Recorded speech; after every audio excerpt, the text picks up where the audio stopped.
So this show is a leading show for the pharma community, and many of you have already visited in the past. This is South Asia's largest pharma event.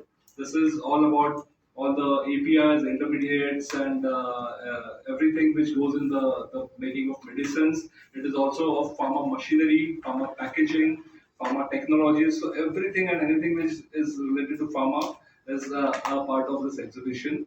We all know that the pharma industry is one of our most buoyant industries in India. It's one of the leading export-driven industries also. In terms of size, this industry is already supposed to be about next year a $65 billion industry, and that's a big size for this industry. And we are also as an industry targeting this to grow double in size in the next 5 to 6 years. By 2030, this should be about $130 billion industry.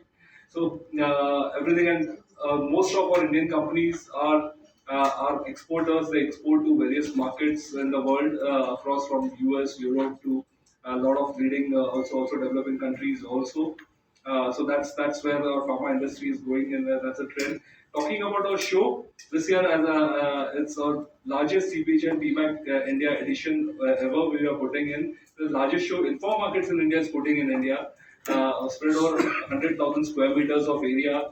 We have over 1,500 exhibitors exhibiting at the show from over 80 countries are exhibiting. But in terms of attendees, we are expecting about 50,000 attendees coming to this show from over 150 countries. So it's the I would say the entire world is descending here at CPHI PMAC because India is known as the pharmacy of the world, where they can get the best of the medicines at the best of the price and some of the most relevant technologies. A lot of contract manufacturing also that happens from India.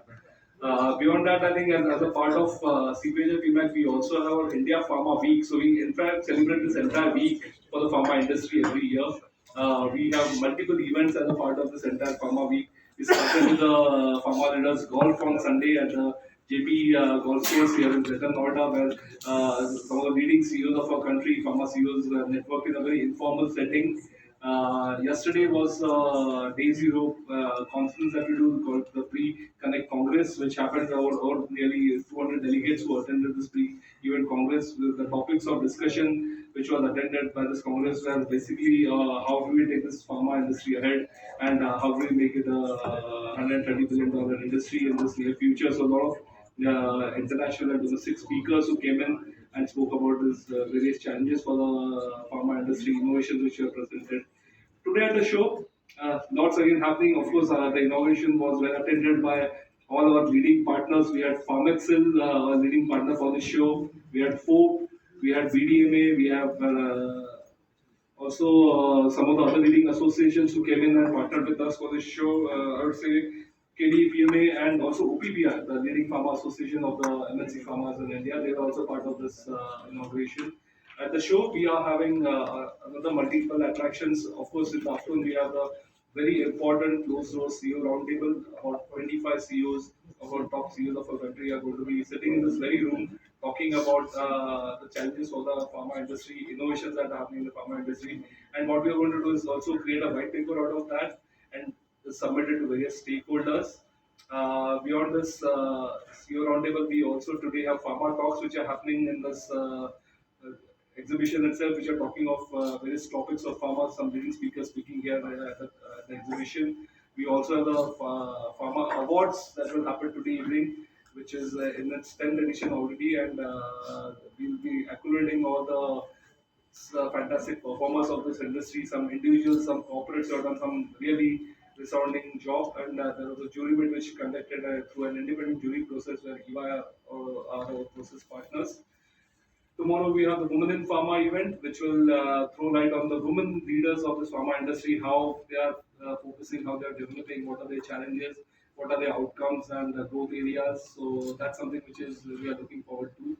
So all in all, I think there are a lot of things which are there at the show. There are bias meets happening, face-to-face meetings, and I'm sure this is in all going to generate a huge amount of business for our country in terms of pharma, because there are a lot of international, as I said, over 150 countries are represented over here in terms of delegates and attendees. So a lot of business potential for India.